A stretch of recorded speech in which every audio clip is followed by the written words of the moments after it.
Дента кога беше убиен Васко Карангелевски, ја случајно отидов кај Ристо. Тој дознал и го најдов како плаче како дете. Го прашал што е Ристо, што се случило, а тој ми вели го убија Гоце Делчев. Јас го шалам, реков како, па нели ти си Гоце Делчев? А тој ми рече, не бе, генералот Карангелевски. Тој беше поголем македонец и од Гоце. Во тоа време што живеевме ние, го направија националист. Не беше он националист. Он си го сакаше својот народ, си ја сакаше Македонија и ги сакаше сите луѓе. Тој беше голем космополит. Погрешни толкување има за него. Многу овие години после смртта. Бил ваков, бил онаков. Ристо Шишков беше алтруист. Тој беше многу чесен човек. Тој никому не му мислеше зло, никого не мразеше. И ќе ми каже, абе, Егејче, абе кандила, абе какви кандила, викам? Абе кандила. А викам, шо сакаш да кажеш? Абе джандари, вика, полицајци бе, не следат. Верувајте, ке излезе на мучање едниот ке стане, дури го пратеше до клозетот. А викам, ти како си? Вика, шо мислиш како сум? Викам, шо правеше таму? Кај шо беше? Ми вика, бев одговорен за паркот. Друго, шо друго правеше? Па така, вика, шетав по паркот, ги вадат секињата и кога кажав, имаше ли некое насилство, вака, физичко на тебе? И не ми одговори. И само така не ми каже. Сигурен сум дека го тепале. Не кажуваше, беше у затвор, не се. Една поента имаше многу проста. Човек од 1,80 м да дојде дома секој ден, значи, да дојде дома и да каже, да плаче, маж, и да вели, тоа е тоа, и да вели дека нема македонци. И ми црташе некои карти за Македонија.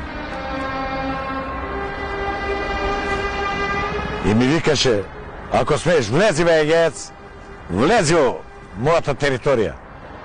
Јас за инат ќе направам со ногата, запри! Ќе се развика.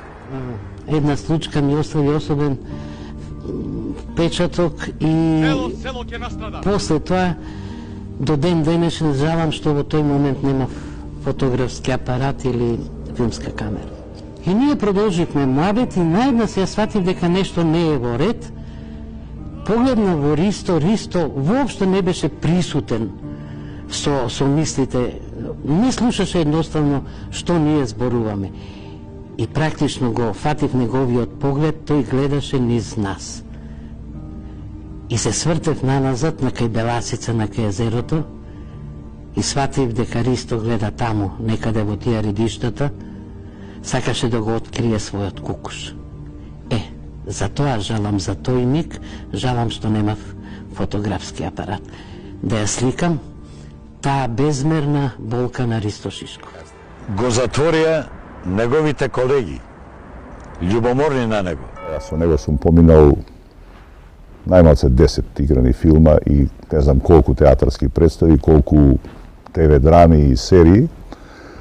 И лично не можам да кажам ни еден лош збор за него. Како за човек, како за личност, а за актер да не говориме.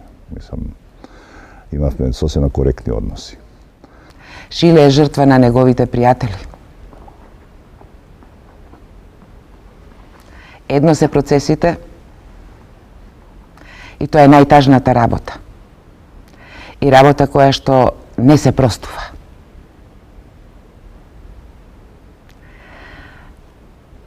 Никој од надвор не ни прави нас ништо. не можеа да го достигне Чиле. Капка по капка направија да тој едноставно настрада. А он дозволи, мене учејки ме како да обстојам со цврстина, он попушти да го натера да се самоубива. Па по-фер ке беше да го отепат, отколку да го терат цено да се самоубива.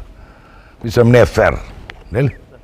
Траеше една, би рекол, вечна тага на еден откорнатик од својата земја, нели, Егејска Македонија.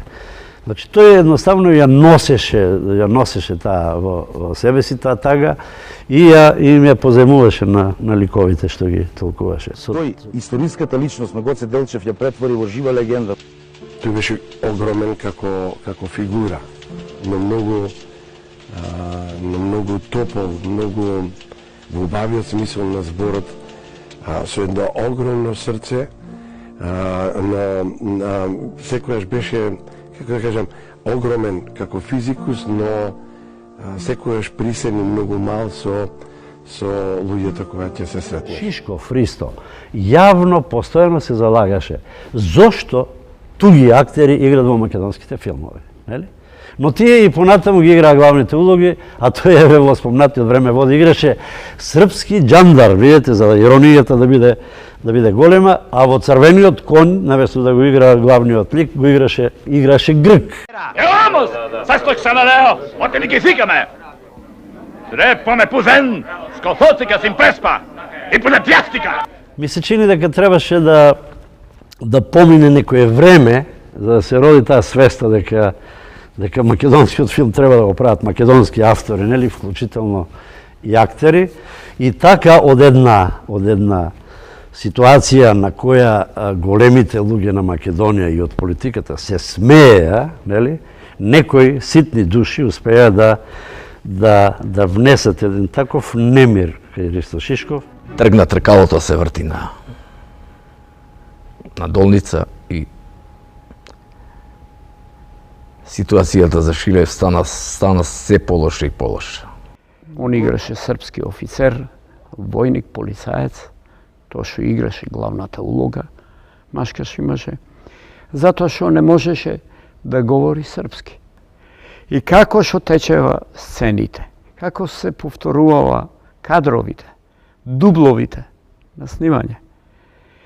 Мики Стаменковиќ, водејќи го тоа, не е добро снимањето, не е добро, не го изговори добро српски. Па добро рече, ќе го насинхронизираме, престаните више еднаш да ме гневите. И во еден момент не е српски, не е добро, не е да кажа целата реплика. И почнаа да зборат секретарката по режија која води тоа природно снимањето. Цело време кажуваше и кој дел на текстот не го изговорил и го заборавил. И она, не е добро, не го изговори текстот, не е цел и не е на српски. Се заврте на незе и ја опсу, па добро рече, па ни ти не си србинка, не знаеш да збориш, и ти си словенка, што ако? Па и да не сум го изговори. И не успеа и на крај некој предложи и од другите да го остават малку да се одмори, да се прекине снимање, да се даде одмор. И некако се смири малку, дојде Гапо, рече, мораме да снимаме, немаме више време, нека излезе.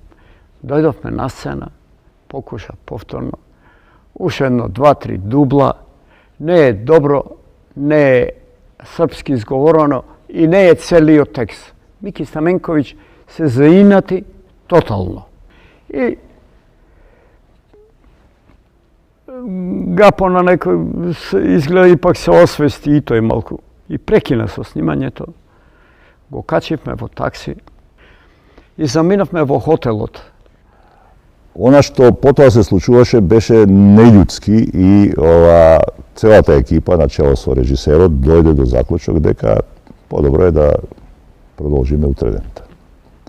Така да ние тргнавме на кај хотел Бисер.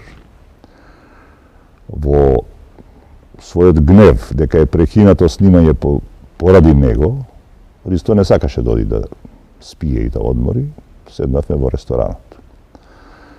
И тогаш се случи тоа за кое што потоа беше суден, но не осуден. Зашто не треба да заборавиме дека Аристо беше во затвор 4 месеца поради реметење на јавниот ред и мир, а не поради национализам или пцуење на Јосип Броз Тито или Југославија. Снимањето беше прекинато, дојдоа некакви си инспектори утре дента и сите се собравме, си одиме дома, но секој од нас даде изјава. За него професијата беше над животот. Што може да кажем, поќе од живот, поќе од се, и во тој поглед тој беше најтешко повреден. И таа тешка повреда, таа го однесе на тој свет.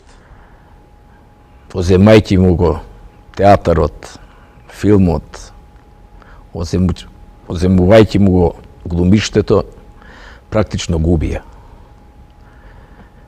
Губија и некои од неговите колеги, а во главном губи државата. Што не го заштити. Добро, Шишко, ти даваат лекарства. Не сакам ништо, само да ме пуштат да излезам. Таа слика со Светиев никогаш нема да ја заборавиме. Последните денови нема да му ги заборавам. И една реченица ја паметам и ќе ја паметам додека сум јас жив.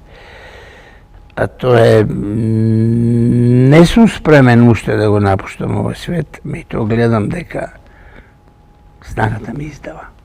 Дека болеста е појака од мене. Еден негов пријател, убеден сум дека му беше пријател, неким да му го спомнам името, ми пренесе дека Шишков на самртната пострела рекол ме убија бездарниците. Што е сигурно точно. Значи, он не умре так, умре полека се угаси практично. Разбрав само една работа. Тој човек кога умираше, тоа го правеше истото. Не знам колку луѓе со него беа во болница, се на се. Бидејќи има и фолиранти. Тоа го знам дека има фолиранти. И гребатори. Само знам една работа, дека тие луѓе што беа, верувајте, Гоце Делчев, Питу Гули, што сакате кажете, не можел така да умре. У најтешките болки, 6 месеца врзан за раци и нозе, и многу просто едноставно на крајот само им кажа не сакам никој. Мигот кога Македонија се разделуваше од Шишков, личеше како да се тоа солзите на сонцето претворени во дожд во нашите срца. Најголемиот од најголемите до сега во Македонија да беше жив, сега ќе беше он председател.